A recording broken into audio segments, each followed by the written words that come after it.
Great. Thanks everybody for coming. We are very fortunate and pleased to have Doug Beaumont joining us.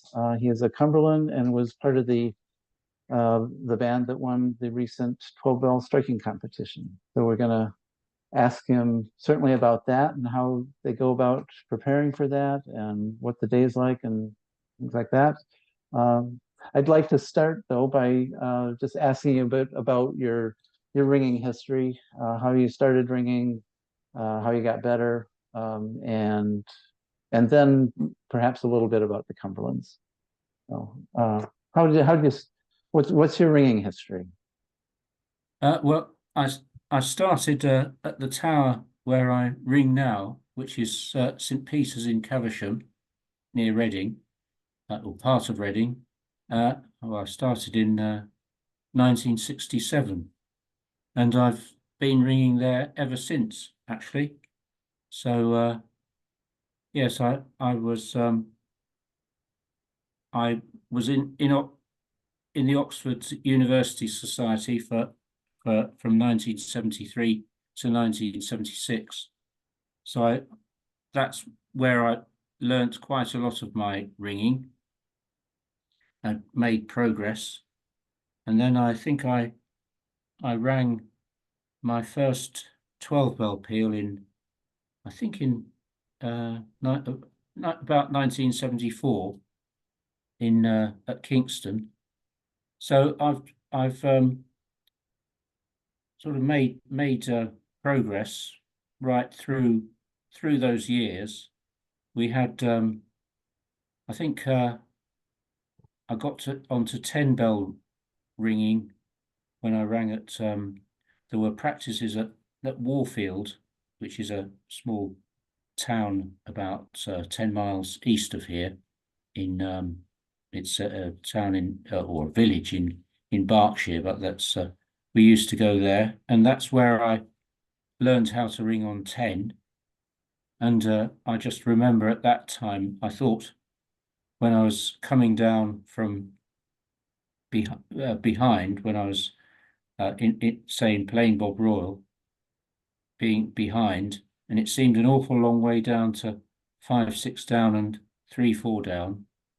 And so I just remember being a basic ringer, but got used to that, and then went on to 12 bell practices at St. Lawrence's in Reading after that time, and came to ring. There were monthly practices at St. Lawrence's, so I just picked up 12 bell ringing as I went along. So I was able, to ring. I think 12 bells on 12 bells in the 1973, 74 time. And so I suppose I was able to do quite a lot of higher numbers ringing right from that time, the early 70s. And in a way, it's been a bit of a continuation from that. And I was, I think I rang for my first 12 bell contest ringing in at Leicester in 1976, and that was for Reading. And then I joined the Cumberlands in the late 1970s, but I didn't ring much with the Cumberlands until I started working in London in the late 1980s, and then I sort of worked my way up within the Cumberlands and became junior steward in about 92 or 3, and then I first rang with the Cumberland's 12 bell band in 1995. So it's just a case of steady progress through, and the fact is, if you ring with good ringers, then you get good ringing. Yeah. So it's not as though you can do anything about it yourself. You have to choose the ringers that you ring with. and well, if you ring with a good band, then you can have good ringing and get further in the area of good ringing. So in fact, it strangely, in that 1997 was um, the final was at St Martin in the Fields, and the That's the Cumberlands Cumberland's won. home tower, right? Yes, Basically the Cumberland's, yeah. yeah, that's right, 1997, and that was the year we won, and so 27 years ago, and so I've been ringing with the Cumberlands since then, on and off. Well, not every year, but quite a lot of the years, and so we've always been chasing winning since then, and so it was quite a quite a welcome thing that we won this year, Yeah. after all those years of Yeah. chasing. So Well yeah. done. I was curious, you mentioned learning and ringing with good ringers. Is any individuals that you remember were particularly helpful to you as you were learning? Um, well, I don't know whether I should name names. Yeah. Oh, yeah, okay. That's Yeah, fine. Yeah, perhaps yeah, not. but Okay, very yes, good. yeah. Um, There's been a procession of good ringers that I've rung with. I mean, really, throughout that time, yeah, that's nearly 30 years, and throughout that time, the Cumberlands have had good ringers ringing every Wednesday, the practice night. So I think that's the secret, that there's always been good ringers ringing at Cumberland's practices, and so to me it's been quite a privilege that I've rung with these people um, for all that length of time, and been able to get really good ringing, even at St Paul's Cathedral. It's really which is good to not get. the Cumberland's hometown, No, it's right? not the home tower, but I've rung It's the quite a other few guys. times, and it's really good to get good ringing there. Yeah, nice. Or at Um, Bow, these heavy mhm. London 12s there. Yes. Good. For people who might not know much about the Cumberlands, could you give us a brief synopsis of who they are, maybe how it came about, and or anything you want to Yes. tell us about the Cumberlands? It was founded in the year 1747, or it may be have been 1746, and they were uh, word on the street is that the Duke of Cumberland was passing past Shoreditch on his way from a victory at the Battle of Culloden in uh, in that year, and he heard the bells ringing, and he went up the tower and said, "Oh, hi, great, thank you for ringing for me." Oh, And yeah, I don't. Yeah, this is just the rumor, but that's why they say it was called this. Well, it was called the Cumberland Youths at the time, and it's been ringing uh, in and around London ever since, and has built up this reputation, and as a kind of rival to the college youths. Much is wrapped in history, but anyway, that's how it's founded. It may have been another society, but I'm not sure about that. Before then, they may have renamed themselves, but who knows?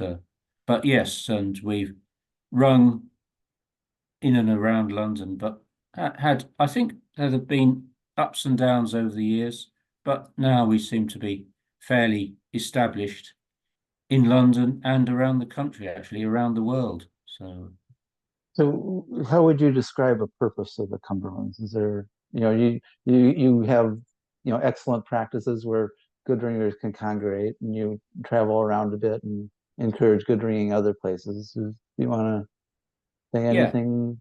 Yeah. yes, it's well, obviously pursuit of good ringing, and it's to spread good ringing around the country and well around the world. Yeah, that's the purpose of it. And ring plenty of peals and spread the word of how to strike your bell, really. Yeah, yeah. Terrific. I was going to start asking you some questions about the competition, if that's all right.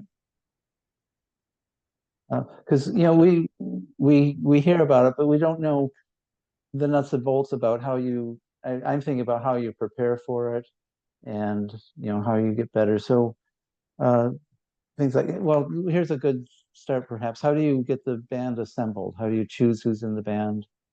How do you choose who's not in the band?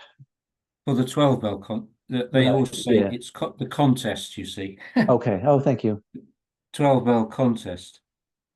Well, for instance, I should think most of the ringers have been in the contest have been ringing for the Cumberlands for quite a few years. So it's not something that suddenly pops up. That's certainly true, as you might guess. I think well, I don't know the exact number, but I should think 10 out of the 12 ringers in this contest this year's were in last year's. And I should think say eight were in the contest say 5 years ago, or 6 or 8 were in 5 years ago. So there's a slow churn, but basically you've got people who attend regularly, they get used to each other's company and so on, and then say for this year, well, there's a person put in charge by the master. He put Michael Crockett in charge this year, and then he organises practices. But how does he choose? Well, to a certain extent, it's clear. I think clear who's going to produce the best ringing, or not clear, but there's a good chance that they'll produce the best ringing. So it's a sort of by instinct, really, that you decide, work out who are the best combination, where they should ring, and he chooses them, and then there's variations going along on the way. But yes, it's by ear how which band produces the better ringing. So so it's not an exact science. That's true. Yeah. So you touched on you mentioned about placing the band, and that was another question. Yes. And that's kind of the same answer, perhaps. It kind of reveals itself. Who can handle the back bells or well, handle. I don't know. Yeah. It's pretty clear who's going to ring where. Is that true? Yes. Within limitations. I mean, there are certain people who it's the back bells that you have to get right in a way first. That you've got certain people who ring handle them best and get the good basic rhythm going. And there is, I suppose it's round the front bells. Some people always ring there, and they're best suited there. So it's putting the rest, getting the rest in the middle, somewhere that you have to think about. That's where the rubbish comes in? Well, we're talking about this earlier, weren't we? Just Yeah. kidding, just kidding. Yeah, the cream of the crop rubbish. Yeah. Yeah, well, that's right. Yes. Yeah, So, yeah.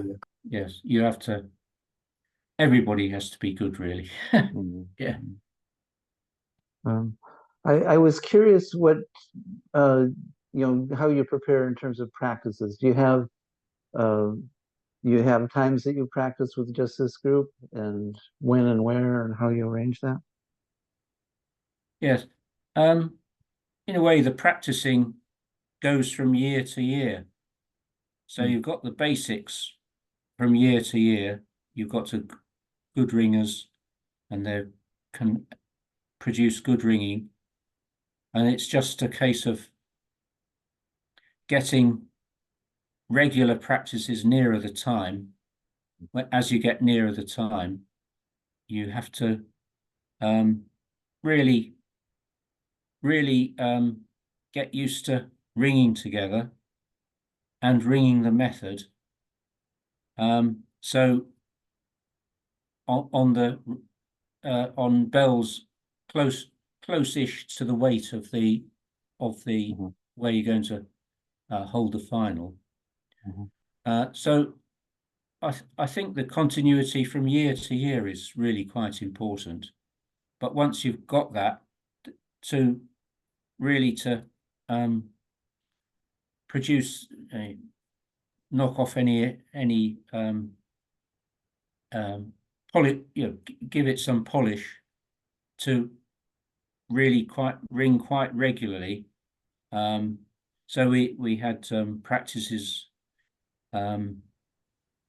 well, every Wednesday at different towers, and try and get reasonably large numbers of the proportion of the band at them, and then special practices we had practice on Wednesday we'd have say everybody to the whole band turn up and have one or two practices there, and then we had other special practices. We came up to Reading, in fact, because well, three of the band live in Reading, so it's quite handy.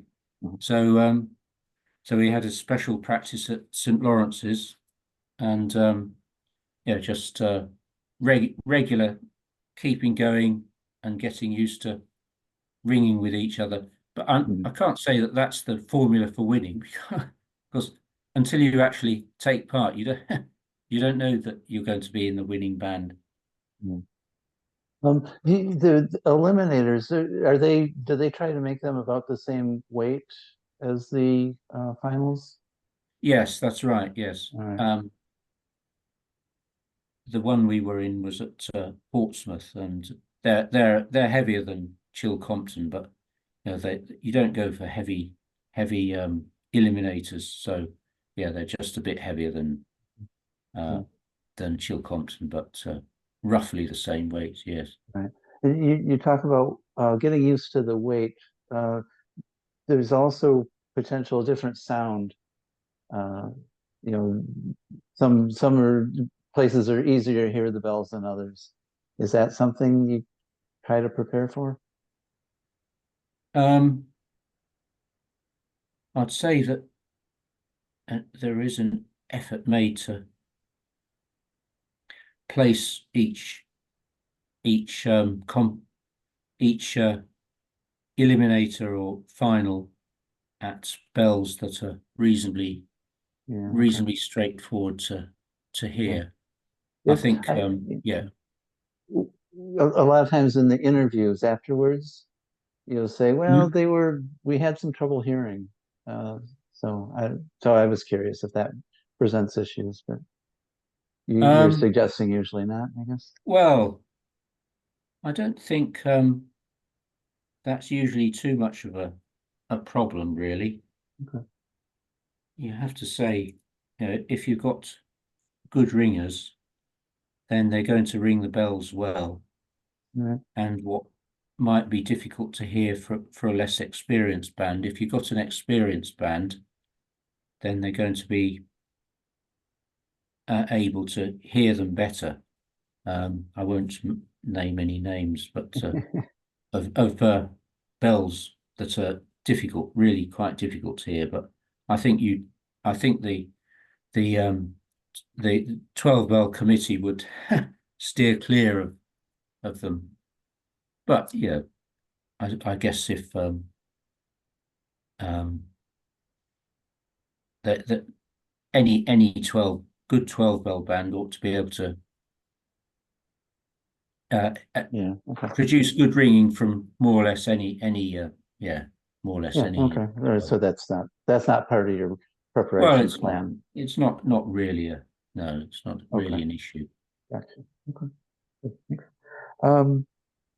I had a question about your preparation or with your practices if you focus on anything. And I had one thing I noticed during the awards presentation or the results. Yeah. Julia Cater went through and said what, we had some comments about each band, how they struck. And she got to the second place band, which turned out to be Birmingham, which is, as you mentioned, has won most of the recent competitions, and they're really, really good, of course.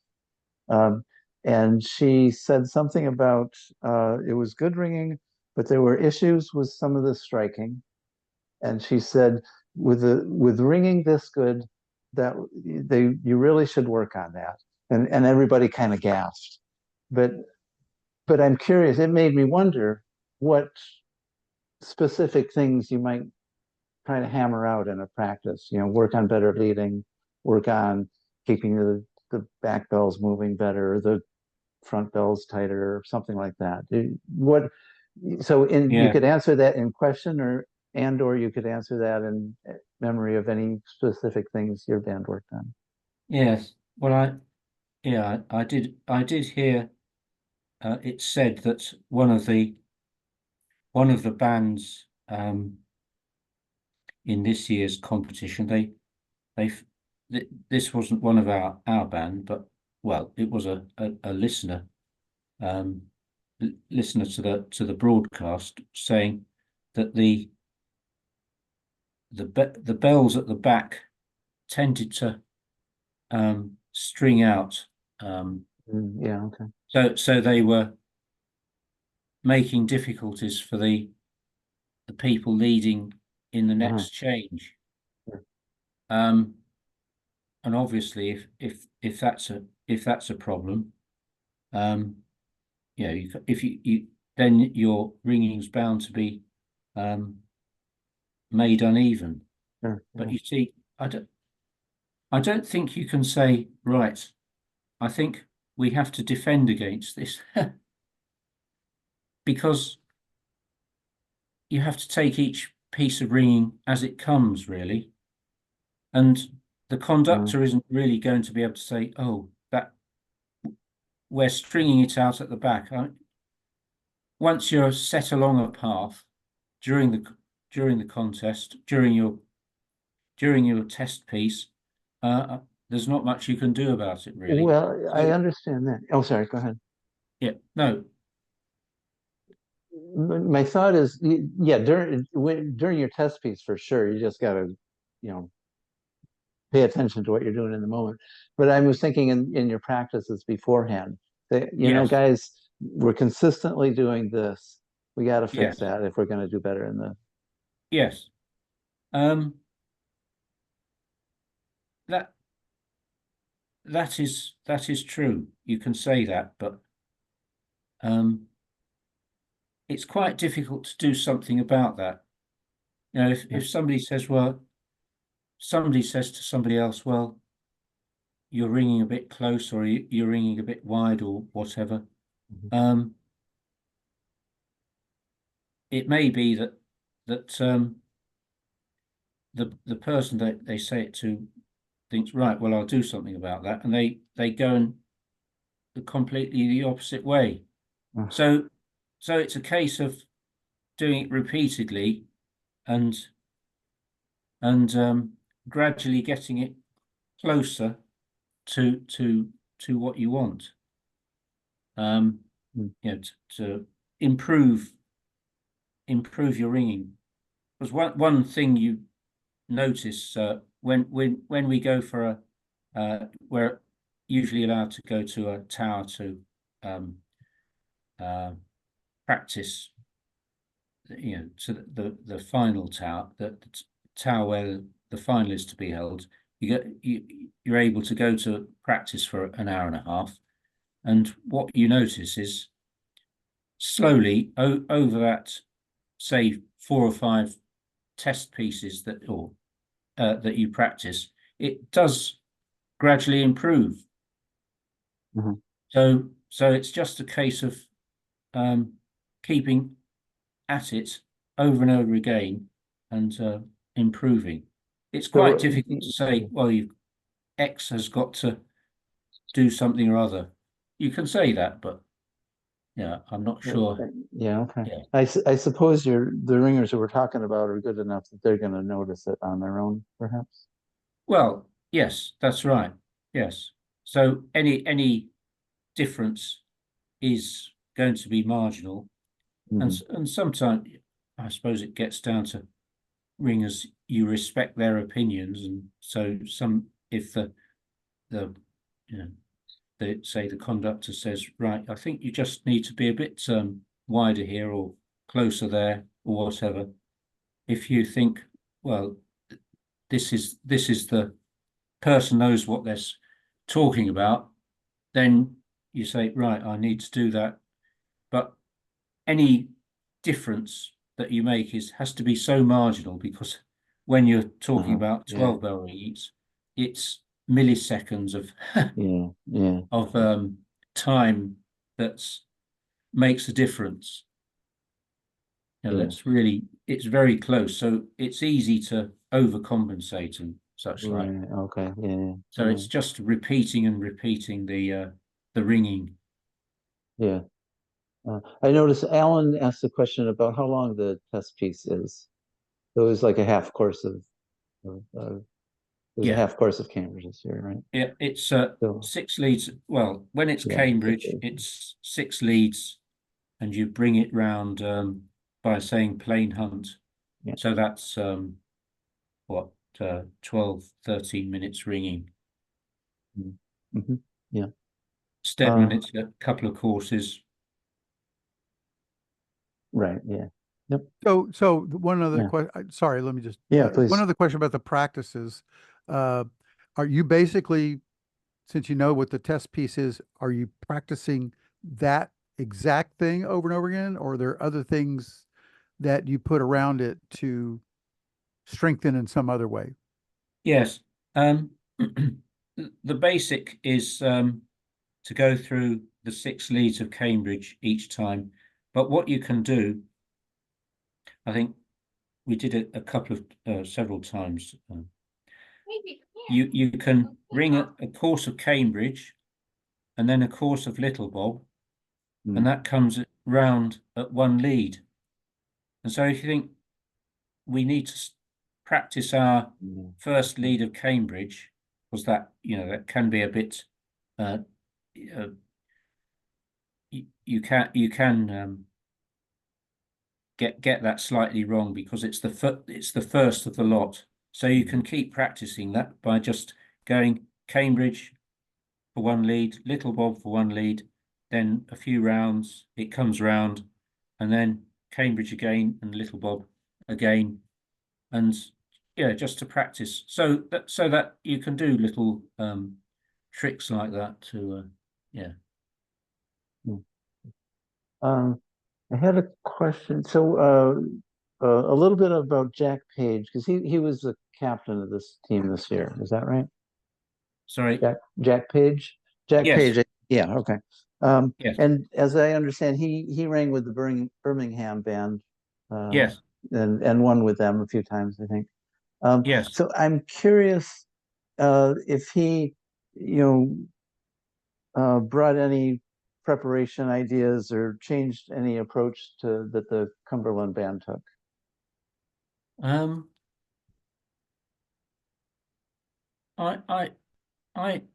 don't. I'm not aware. I Yeah. can't remember that he said this is how they do it in Birmingham. Mhm. So we need to try.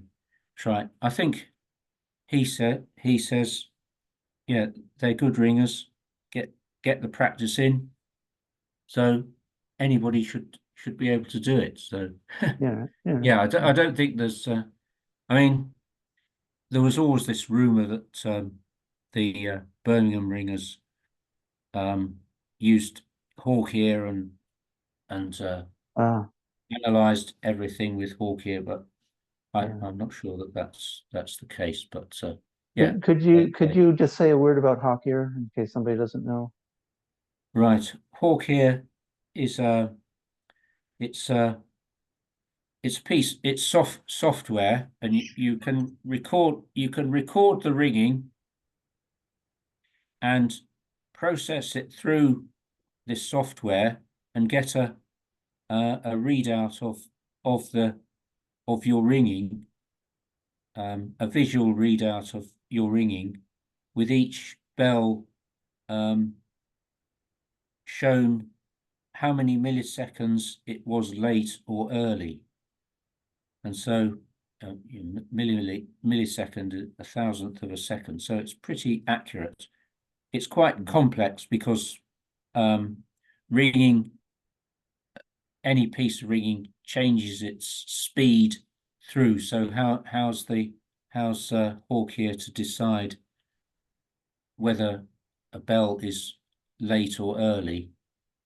So it's quite a complex thing. There are lots of ways of processing it, but it's anyway, you can see whether you were late or early, and it's quite when you look at the readout from Hawk here, it's quite alarming how you can suddenly Yeah.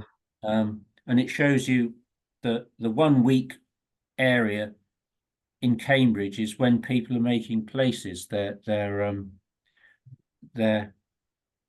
ringing can become quite erratic by the readout. Mm. Far too slow or far too quick. Mhm. But it's quite difficult.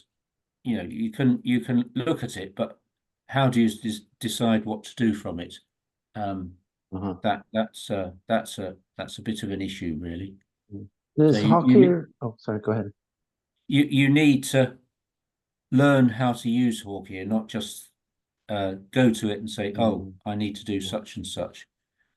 Yes, it may be that somebody who's very close or very wide, it'll stand out. But say a 12 bell band in the 12 bell competition, um, it's it's just something that you can use, just another piece of